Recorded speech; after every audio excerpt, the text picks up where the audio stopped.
Hi friends, welcome back to my channel. మీరు కనుక నా ఛానల్ ఫస్ట్ టైం చూస్తున్నారా అయితే సబ్స్క్రైబ్ చేసుకోండి. అలాగే పక్కన ఉన్న బెల్ ఐకాన్ని క్లిక్ చేసేయండి ఫ్రెండ్స్. ఈరోజు ఎపిసోడ్ అయితే సూపర్గా అదిరిపోబోతుంది. ఎక్కడా స్కిప్ చేయకుండా మొత్తం చూసేయండి ఫ్రెండ్స్. అప్పుడే మీరు ఎంజాయ్ చేయగలుగుతారు. నచ్చినట్లయితే ఒక లైక్ ఇచ్చి ఎంకరేజ్ చేసేయండి ఫ్రెండ్స్. ఇక ఎపిసోడ్లోకి అయితే వెళ్ళిపోదాం. ఎపిసోడ్ స్టార్ట్ అవగానే మొత్తానికైతే రుద్రాని రాహుల్ ఇక 3 నెలల వరకు ఏ గొడవ చేయకూడదని డిసైడ్ అయిపోతారు. ఇంతలోనే ఇక స్వప్న అయితే మెట్లు దిగుకుంటూ వస్తూ ఉంటే ఒక్కసారిగా స్వప్నకి నొప్పులు మొదలవుతాయి. ఇంతలోనే దానలక్ష్మి అలాగే అక్కడే ఉన్న అపర్ణ ఇద్దరూ కలిసి ఇక స్వప్నని హాస్పిటల్కి తీసుకుని వెళ్తారు. ఇక ఇక్కడికి వచ్చేస్తే ఆఫీస్లో రాజ్ కావ్య చాలా కష్టపడుతూ ఉంటారు. వాళ్ళు వర్క్ చేసుకుంటూ ఉండగా ఇక స్వప్న గురించి ఒక మంచి గుడ్ న్యూస్ అయితే చెప్తుంది అపర్ణ. నువ్వు పిన్నివయ్యావు స్వప్న అని చెప్పి కావ్య అని చెప్పి అనగానే చాలా సంతోషపడుతుంది కావ్య. అలాగే రాజ్ ఇద్దరు కూడా ఇక ఆఫీస్ నుంచి ఇంటికి వెళ్ళిపోతారు. ఇక హాస్పిటల్కి ఎప్పుడెప్పుడు వెళ్ళి ఎప్పుడెప్పుడు బేబీని చూద్దామా అని చెప్పి కావ్య అయితే మురిసిపోతూ ఉంటుంది. ఇక రాజ్ కావ్య ఇద్దరు కలిసి కారులో వెళ్తూ ఉంటే కావ్య ఆనందాన్ని చూసి రాజ్, ఏంటి కళావతి మొహంలో చాలా కాంతులు తెలిసిపోతున్నాయి అనగానే, మరి మన ఇంటికి కొత్త ప్రాణం పోసుకొని ఒక చిన్న పాప వచ్చింది, తనని ఎప్పుడెప్పుడు చూడాలని అనిపిస్తుందండి అనగానే ఇంతలోనే హాస్పిటల్ వస్తుంది. హాస్పిటల్లోకి వెళ్ళగానే ఇక ఒక చిన్న పాపతో స్వప్న అట్లానే నిద్రపోతూ ఉంటుంది. వెళ్ళగానే స్వప్న అక్క అని చెప్పి ఇక పాప దగ్గరికి వెళ్ళి చాలా గారాబం చేస్తూ ముద్దు చేస్తూ ఉంటుంది. అక్కడ రుద్రాని రాహుల్ ఇద్దరు కూడా కావ్య వంక చాలా సీరియస్గా చూస్తూ ఉంటారు. ఇక స్వప్న అయితే, అక్క పాప ఎలా ఉంది అనగానే, అచ్చం నీ పోలికనే నీ అందం అంతా పోసుకొని పుట్టింది అని చెప్పి కావ్య చాలా మురిసిపోతూ ఉంటుంది. ఇక మొత్తానికైతే డాక్టర్ గారు వచ్చి స్వప్నని డిశ్చార్జ్ రాస్తారు. ఇంటికి తీసుకుని వెళ్ళొచ్చు, తల్లి బిడ్డ క్షేమంగా ఉన్నారు అని చెప్పి చెప్పడంతో మొత్తానికి ఇక దుగ్గిరాల కుటుంబం ఆనందంలో తేలిపోతూ ఉంటుంది స్వప్నకి పాప పుట్టినందుకు. ఇక హారతి ఇచ్చి స్వప్నని బిడ్డని లోపలికి తీసుకొని కావ్య ఇక ఆనందంతో వెల్కమ్ పలుకుతుంది. దుగ్గిరాల కుటుంబం అందరూ కూడా ఇక ఆనందంలో పాప పుట్టిన వేళ విశేషమని అనుకుంటూ ఉండగా ఇంతలోనే ఇక హాస్పిటల్ నుంచి రాజ్కి కాల్ వస్తుంది. ఇక మీకు గుడ్ న్యూస్ సార్, మీ తాతయ్య గారు సీతారామయ్య గారు కోమాలోంచి బయటకు వచ్చారు అని చెప్పి ఇక అనగానే రాజ్ ఒక్కసారిగా సంతోషంతో, నిజమా నిజమా ఇప్పుడే వస్తున్నాం అని చెప్పి అనగానే, ఎవరా రాజ్, ఏంటి ఇప్పుడే వస్తున్నామంటున్నావు, ఏం జరిగింది అని చెప్పి అపర్ణ అనగానే, మమ్మీ తాతయ్య కోమాలోంచి వచ్చారంట, నానమ్మ తాతయ్య కోమాలోంచి వచ్చారంట అని చెప్పి చిన్న పిల్లవాళ్ళలాగా ఇక చెప్పిందే చెప్తూ రాజ్ చాలా ఎమోషనల్ అయిపోతూ ఉంటాడు. ఇక ఒక్కసారిగా ఇందిరాదేవి చాలా ఆనందంతో, రాజ్ ఇప్పుడు ఆయన ఎలా ఉన్నారంట, వెంటనే వెళ్ళాలి, ఆయన్ని వెళ్ళి ఎప్పుడెప్పుడా చూడాలా అనిపిస్తుంది, మనల్ని అందరినీ చూడడానికి ఆయన ఎదురు చూస్తూ ఉంటారు అని చెప్పి చాలా ఆనందంతో దుగ్గిరాల కుటుంబం ఇక తాతయ్య గారు కోమాలోంచి వచ్చారన్న విషయం తెలుసుకొని అందరూ చాలా సంతోషపడతారు. ఇక కావ్య, రాజ్ ఇక నానమ్మ ముగ్గురు కలిసి అపర్ణ నలుగురు కలిసి ఇక సీతారామయ్య గారిని కలవడానికి హాస్పిటల్కి వెళ్తారు. ఇక అప్పుడే సీతారామయ్య గారు మెల్లగా కళ్ళు తెరిచి ఇక సీతారామయ్య మొహం చూసి కావ్య, రాజ్ ఇక అమ్మమ్మ అందరూ కలిసి ఎమోషనల్ అయిపోతారు. బావా బావా బావా నేను బావా చిట్టిని అని చెప్పి ఇక ఏడుస్తుంది ఇందిరాదేవి. ఇక ఒక్కసారిగా చిట్టి అని చెప్పి చేయి పట్టుకోగానే ఇక అందరూ కూడా చాలా సంతోషపడిపోతారు. మెల్లగా నర్సు వచ్చి కూర్చొని పెడుతుంది సీతారామయ్యని. సీతారామయ్య గారి మెలకువను చూసిన కావ్య చాలా కళ్ళ వెంట నీళ్లు పెట్టుకొని, తాతయ్య గారు అని చెప్పి ఇక 2 చేతులు పట్టుకొని ఏడ్చేస్తుంది. ఇక ఒక్కసారిగా సీతారామయ్య గారు అయితే చాలా సంతోషంగా, మీరందరూ బాధపడతారేంటి, మీ అందరూ కూడా మీరందరి దేవుణ్ణి ఆశీస్సులే నన్ను ఈరోజు కళ్ళు తెరిపించాయి, మీ కుటుంబం గురించే నన్ను ఈరోజు గట్టెక్కించింది అని చెప్పి కావ్య, రాజ్ రండి అని చెప్పి దగ్గర కూర్చోపెట్టుకొని ఇద్దరి చేతుల్ని కలిపి, మీ ఇద్దరు ఈ ఇంటి కోసం ఎంతో కష్టపడి ఉంటారు, మీ ఇద్దరు ఈ రోజుకి కలిసి వచ్చారు అంటే అన్ని ఒడిదుడుకులు దాటిపోయాయని అర్థమవుతుంది, ఈరోజు నాకు చాలా ప్రశాంతంగా అనిపిస్తుంది అని చెప్పి మాట్లాడుతూ ఉంటే ఇక వెంటనే డాక్టర్ గారు వచ్చి, సీతారామయ్య గారిని రెస్ట్ తీసుకోవాలి, ఆయన ఇప్పుడే కదా కోమా నుంచి వచ్చింది, ఆయన్ని స్ట్రైన్ అవనివ్వకండి. ఇక ఈ మెడిసిన్స్ అయితే రోజు వేయాలి. అలాగే ఆయన్ని ఈరోజు డిశ్చార్జ్ చేస్తున్నాం. మీతో పాటు ఇక ఇంటికి తీసుకుని వెళ్ళొచ్చు. ఆయన ఇక పూర్తి ఆరోగ్యంతో ఈరోజు కళ్ళు తెరవడం జరిగింది అని చెప్పి ఇక డాక్టర్ గారు కూడా చాలా సంతోషంతో చెప్పడంతో మొత్తానికైతే ఇక స్వప్నకి పాప పుట్టేయడం, ఇక్కడ సీతారామయ్య గారు ఇంటికి వచ్చేయడం రెండు జరిగిపోతాయి. ఇక కళ్యాణికి కూడా తాతయ్య కోమాలోంచి బయటకు వచ్చారన్న విషయం తెలుసుకొని ఇమీడియట్లీగా ఇంటికి వస్తాడు. తాతయ్య అని చెప్పి ఇక తాతయ్య దగ్గర కూర్చోగానే, ఒరే కళ్యాణ్, నువ్వు నా దగ్గర రాత్రంగా పగలనగా కూర్చొని నీ మనసులో ఉన్న మాటలన్నీ నాకు చెప్పేవాడివి.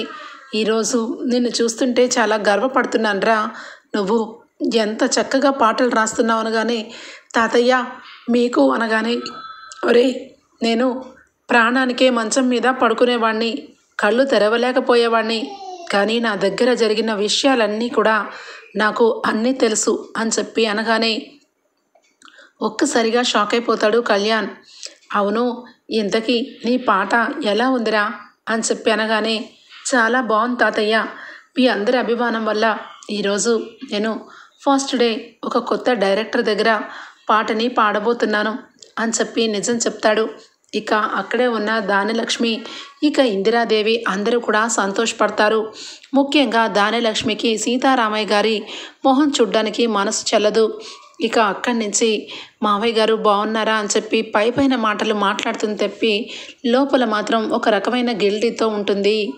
ఇక దానిలక్ష్మి ఇంట్లో అందరూ కూడా చాలా సంతోషంగా ఉండటం ఇక రుద్రానికి ఇక మనసు ఒప్పుకోదు.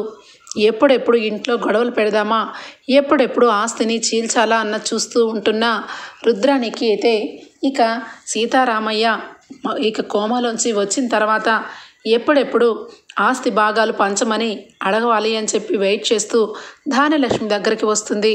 ధాన్యలక్ష్మి, ఇక ఏం ఆలోచిస్తున్నావు? ఈ రోజు వరకు 3 నెలలు గడువు పూర్తయిపోయింది. ఆ రాజ్ కావ్య సమాధానం చెప్పాల్సిన రోజు మొదలైంది. నువ్వు అడుగుతావా అని చెప్పనగానే, ఏంటి రుద్రాని, ఈరోజు నాకు చాలా గిల్టీగా అనిపిస్తుంది. ఇప్పటి వరకు నేను ఎప్పుడు మావయ్య గారి దగ్గర తలదించుకున్నది లేదు. నేను ఆ రోజు గొడవ చేపట్టే ఇక మావయ్య గారు కోమాలోకి వెళ్ళిపోయారు. అది నా మనసులో తొలిచేస్తుంది. ఇప్పుడే కదా 3 నెలలు అయింది. ఇంతలోనే నేను ఆ విషయం ఎలా అడుగుతాను అనగానే, ఇదిగో దానలక్ష్మి వదిన, నువ్వు పిచ్చిదానివి కాకపోతే అందరూ బాగానే ఉన్నారు. ఎటొచ్చి నువ్వు ఒక్కదానివే ఇలా ఉండిపోయావు. అసలు కళ్యాణ్ చూసావా, ఒంటరి వాళ్ళలాగా మిగిలిపోయాడు. అప్పు ఇక ట్రైనింగ్లని ఇయ్యని ఆడదాని లక్షణమే లేదు. అది పోలీస్ ట్రైనింగ్కి వెళ్ళిపోయిందంట. ఇప్పుడు ఎటొచ్చి నీ కొడుకు ఒంటరి పక్షిలా ఉంటున్నాడు. ఇంట్లో కూడా అందరూ కావ్యరాజుకే పెత్తనం చలాయించడం వల్ల ఇంట్లో అందరూ కూడా వాళ్ళకే పట్టం కడుతున్నారు. ఇప్పుడు ఏమీ పర్వాలేదు, నాన్నగారి దగ్గరికి వెళ్ళి ఏదో ఒక రకంగా ఆస్తిని కావ్య పేరు మీద నుంచి తీసేసేలాగా చెయ్యి. లేదంటే నీకు ఎప్పటికీ తిప్పలు తప్పవు, నీ ఇష్టం అని చెప్పి మళ్ళా దానిలక్ష్మి చెవులు కొరకడం స్టార్ట్ చేస్తుంది రుద్రాణి. ఇక ఇక్కడ చూస్తే 3 నెలలు ట్రైనింగ్ పీరియడ్ మొత్తం కూడా ఫినిష్ అయిపోయి అప్పు అయితే పోలీస్ ఆఫీసర్గా హైదరాబాద్లో అడుగు పెడుతుంది. ఒక్కసారిగా కళ్యాణ్ అయితే చాలా ఆనందంతో, అప్పు నువ్వు పోలీస్ అవ్వడం వల్ల నిజంగా నేను ఎంత సంతోషంగా ఉన్నానో. ఈరోజు మొదటి రోజు డ్యూటీ తీసుకోపోతున్నావు. నువ్వు మంచిగా అందరినీ సమానంగా చూసి ఎవ్వరు కూడా అన్యాయం చేసినా నువ్వు అస్సలు విడిచిపెట్టద్దు అని చెప్పనగానే, కాదురా బాయ్, నన్ను పోలీస్ ఆఫీస్ని చేసావు, నువ్వు మాత్రం ఇంకా ఇక్కడే ఉన్నావు, ఏంట్రా బాయ్ ఇదంతా అని చెప్పనగానే, ఏదో ఒకటి, నేను ఏదో ఒక రోజు నీలాగే నేను అనుకున్నది సాధిస్తాను కదా. నువ్వు వెళ్ళు, పోలీస్ ట్రైనింగ్ తీసుకొని పోలీస్ ఆఫీసర్ అయ్యావు, ఫస్ట్ రోజు డ్యూటీ తీసుకోబోతున్నావు అనగానే, అవును నాకు చాలా సంతోషంగా ఉంది రాబాయ్ అని చెప్పి ఇక డ్యూటీ ఎక్కుతుంది. ఇక మొత్తానికైతే అప్పు పోలీస్ బట్టలు వేసుకొని ఇక పోలీస్ స్టేషన్లో అడుగు పెడుతూ ఒక్కసారిగా కళ్యాణ్ తనని కష్టపడి చదివించిన విషయాలన్నీ కూడా గుర్తు చేసుకుంటుంది. ఇక సీట్లో కూర్చొని ఒక్కసారిగా కళ్యాణ్ మొహాన్ని గుర్తు తెచ్చుకుంటూ, నా గురించి కవి చాలా కష్టపడ్డాడు, ఆటో నడిపాడు, ఇంట్లో వాళ్ళందరికీ దూరం అయిపోయాడు. కవికి ఎప్పుడు పాటలు ఇక పాడే ఛాన్స్ వస్తుంది అని చెప్పి ఇక ఆలోచిస్తూ ఉండగా ఇంతలోనే ఇక ఒక్కసారిగా ఆ లిరిక్ డైరెక్టర్ గుర్తుకొస్తాడు. వాడు కళ్యాణ్ని 3 సంవత్సరాలు అగ్రిమెంట్ పేపర్ల మీద సంతకం పెట్టించుకున్నాడు. వాడు ఎక్కడికి పోనివ్వకుండా వాడు గుప్పెట్లో పెట్టుకున్నాడు. వాడితో ఒకసారి మాట్లాడతాను అని చెప్పి ఇక సరాసరి లక్ష్మీకాంత్ దగ్గరికి వెళ్తుంది. ఇక లక్ష్మీకాంత్కి ఆల్రెడీ ఇక వేరొకతో మాట్లాడుతూ, పాటలే కదా, సూపర్ డూపర్గా నేను పాడుతున్నాను కదా, ఇక మీకు ఎన్ని పాటలు కావాలి, ఎన్నైనా రాసిస్తాను అని చెప్పి గర్వంగా చెప్పుకుంటూ ఉంటే, చాలు సార్, మీరు ఎన్నన్నా రాసిస్తారు, ఈ మధ్య మీలో ఇక రోజు రోజుకి ఏజ్ అనేది తగ్గిపోతుంది, యూత్ఫుల్ పాటలన్నీ అందిస్తున్నారు, చాలా గ్రేట్ సార్ అని చెప్పి ఇక అక్షరాల లక్షల చెక్కులు లక్ష్మీకాంత్కి అందజేస్తూ ఉంటారు. ఇక వాళ్ళు వచ్చి వెళ్ళిపోయిన తర్వాత వేరొక వ్యక్తి, అక్కడే పనిచేసిన వ్యక్తి, సార్ ఏంటి సార్ ఇదంతా, మీరు లక్షలు సంపాదించి పాపం అమాయకుడు కళ్యాణ్కి ఒక 5,000 రూపాయలు చెక్ ఇస్తారు, అతనేమో మంచి సూపర్ డూపర్ పాటలు రాసిస్తాడు, ఇక ఎంతకాలం సార్ అనగానే, అరే ఏంటి ఎక్కువ మాట్లాడుతున్నావు, వాడు అమాయకుడు కాబట్టే నా దగ్గర జాయిన్ అయ్యాడు, వాడుకున్న టాలెంట్కి నేనేంటి, వాడు ఎక్కడ ఉన్నా వాడి టాలెంటే వాడిని ముందుకు నడిపించేది, అంత సులువుగా వాడిని వదిలిపెడతానా, వాడి దగ్గర నుంచి రకరకాల పాటలు తీసుకొని వాడి మనుగడ మొత్తం కూడా నా పేరు మీదే నడవాలి, వాడు ఇవ్వాల్సిన పాటలన్నీ ఇచ్చేసిన తర్వాత వాడు 3 సంవత్సరాల తర్వాత ఏం రాస్తాడురా, అప్పుడు వాడి పాటలన్నీ కూడా డౌన్ పొజిషన్లోకి వస్తుంది, అప్పుడు మనకెందుకు, వాడిని పూర్తిగా పిండేసి బయటికి పంపించేస్తాం, అప్పుడు వరకు వాడికి నా దగ్గరే వర్కు అని చెప్పి అంటూ ఉంటే కోపంతో రగిలిపోతుంది అప్పు. వీడిని ఇక పూర్తిగా ఇలాంటి వెధవల్ని ఇక నా స్టైల్లో పెళ్లి చేస్తే తప్ప వీడికి తెక్క కుదరదు అని చెప్పి ఇక ఒక్కసారిగా వెనక నుంచి వెళ్ళి వాడిని పిలుస్తుంది ఆ పనివాడిని. వెంటనే, మేడం నమస్తే మేడం, ఎవరు మేడం, మీకు నాతో పనేంటి మేడం, ప్లీజ్ మేడం, నేను ఏ తప్పు చేయలేదు, ఏదైనా ఆయనే చేస్తారు అనగానే, తెలుసు కానీ ఇక్కడ పనిచేసే కళ్యాణ్ బాండ్ ఏది, 3 సంవత్సరాల బాండ్ పేపర్లు ఎక్కడున్నాయి అనగానే ఇక వెంటనే బాండ్ పేపర్స్ అయితే ఇక చూపించడం జరుగుతుంది. అవి తీసుకొని ఇక లక్ష్మీకాంత్ దగ్గరికి సరాసరి అప్పు వస్తుంది.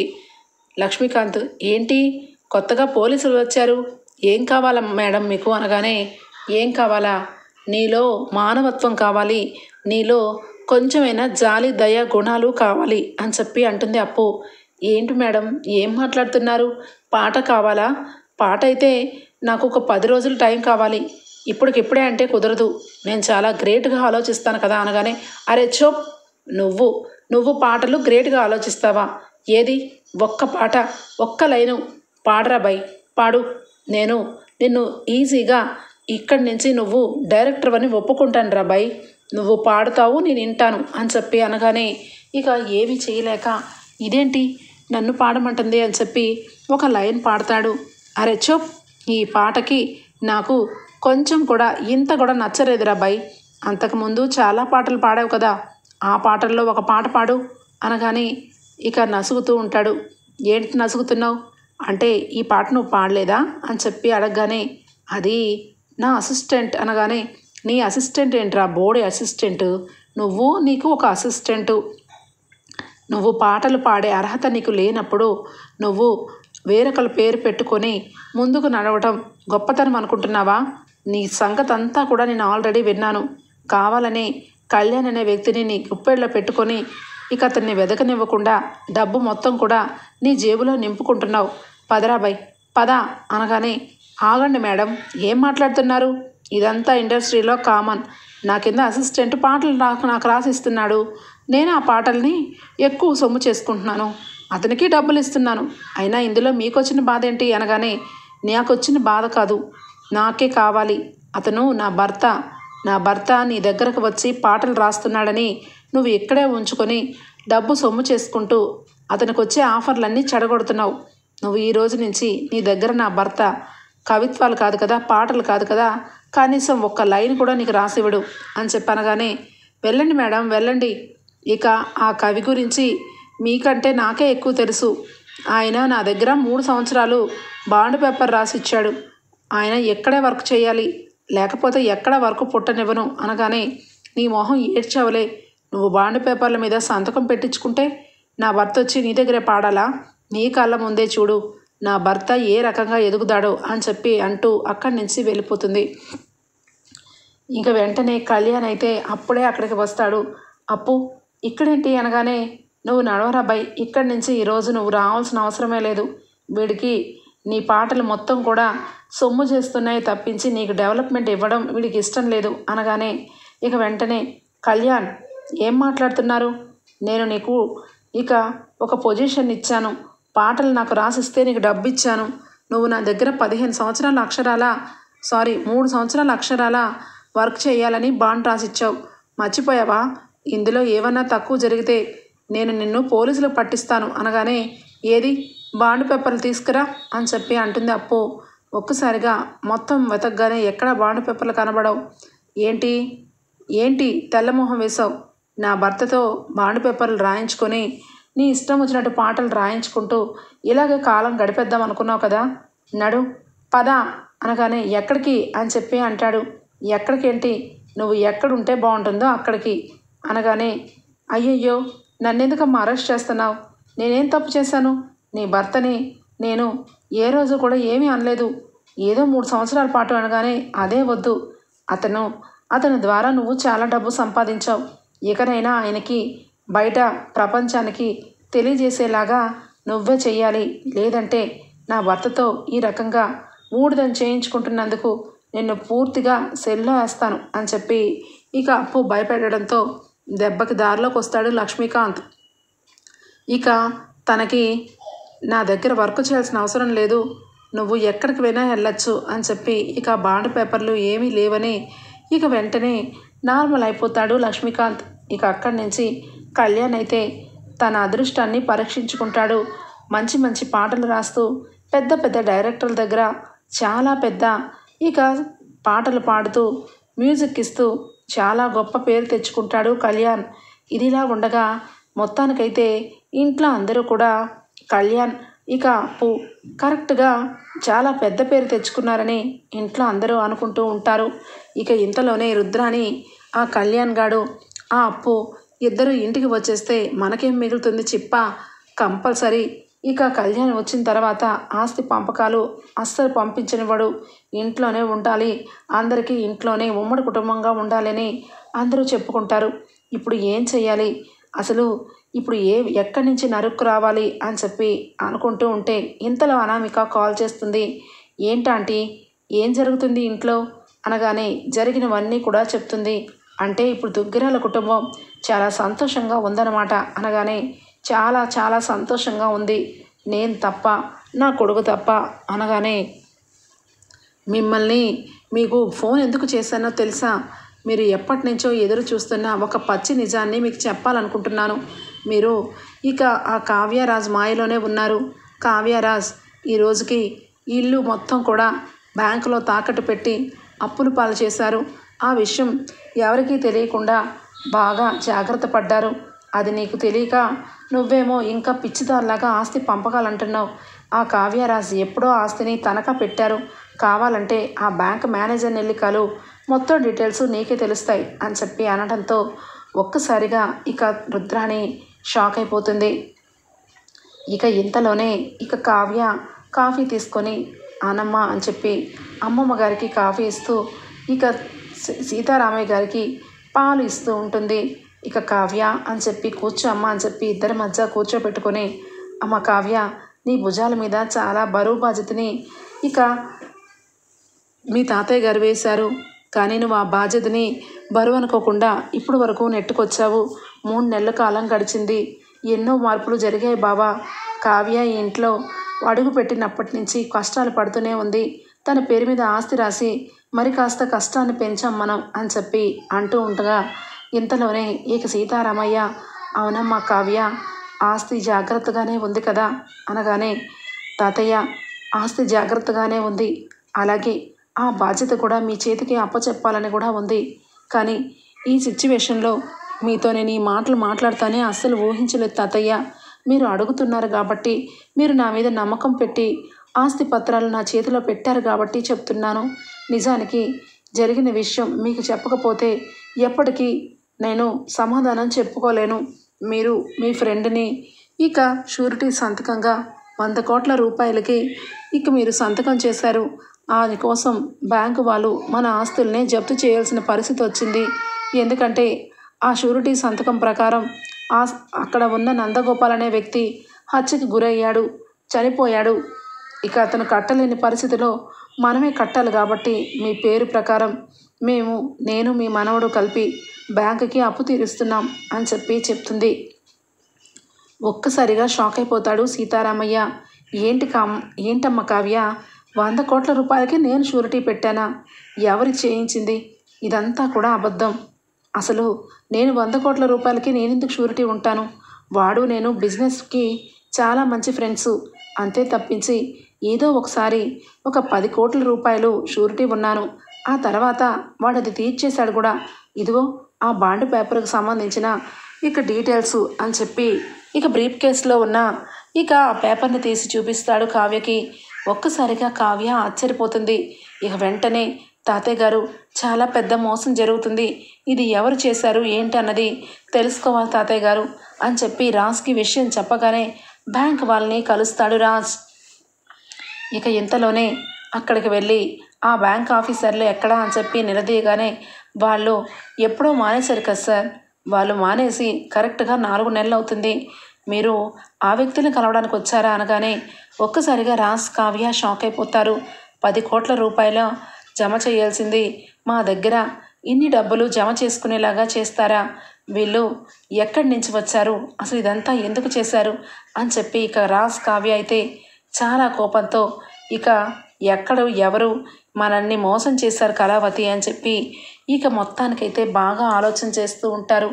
ఇదిలా ఉండగా ఇక మరొక పక్క రుద్రాణితో ఇక మాట్లాడుతూ ఉంటుంది. ఇక రుద్రాణి అనామికతో మాట్లాడుతూ ఉంటుంది. బ్యాంక్ ఆఫీసర్లు ఇక డబ్బును తీసుకొని 100 కోట్ల రూపాయలు అప్పు చేశారు కావ్యరాజ్. ఆ విషయం నీకు తెలియక నువ్వు అక్కడే ఉంటున్నావు, కావాలంటే నువ్వు వెళ్ళి కనుక్కో అని చెప్పి ఇక నిజం చెప్తూ ఉంటే ఇక రుద్రాణి వెంటనే ఇక అటువైపుగా రాజ్ కావ్య రావటం చూసి ఫోన్ పెట్టేస్తుంది. ఇక రాజ్ కావ్య, ఏమండి, ఆ రోజు మీ దగ్గర 2 కోట్ల రూపాయలు ఉన్నప్పుడు కూడా ఈ విషయంలో మీ అత్త గ్యామ్లింగ్ ఆడింది, ఇప్పుడు కూడా ఆ అనామికతో మాట్లాడుతుంది చూడండి అని చెప్పి అనగానే ఇక వెంటనే ఏంటి, మా అత్త అనామికతో మాట్లాడుతుందా అని చెప్పి నమ్మలేడు రాజ్ అయితే. ఇక వెంటనే పక్కకి వచ్చి నుంచోగానే రుద్రాణి మరొకసారి కాల్ చేస్తుంది. అనామిక, నువ్వు చెప్పిన ఇన్ఫర్మేషన్ నేను ఇంట్లో చెప్తే నాకేమొస్తుంది? నాకేమీ రాదు.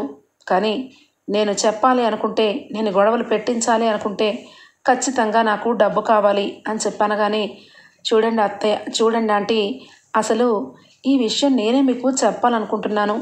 నిజానికి 100 కోట్ల రూపాయలు ఆస్తికి సంబంధించిన డబ్బు మొత్తం నా దగ్గరే ఉంది. నిజానికి నేను ఫేక్గా బ్యాంకు వాళ్ళని ఇక ఇదంతా కూడా నడిపింది నేను. నిజానికి సీతారామయ్య గారు 10 కోట్ల రూపాయలు అప్పుని 100 కోట్ల అప్పుగా సృష్టించి బ్యాంకు వాళ్ళకి కమిషన్ ఇచ్చి నా వైపుకు తిప్పుకున్నాను. అలాగే ఇంకా నిజం చెప్పాలంటే పోలీస్ ఆఫీసర్ కూడా నందగోపాల్ని చంపినట్టుగా చేశాడు.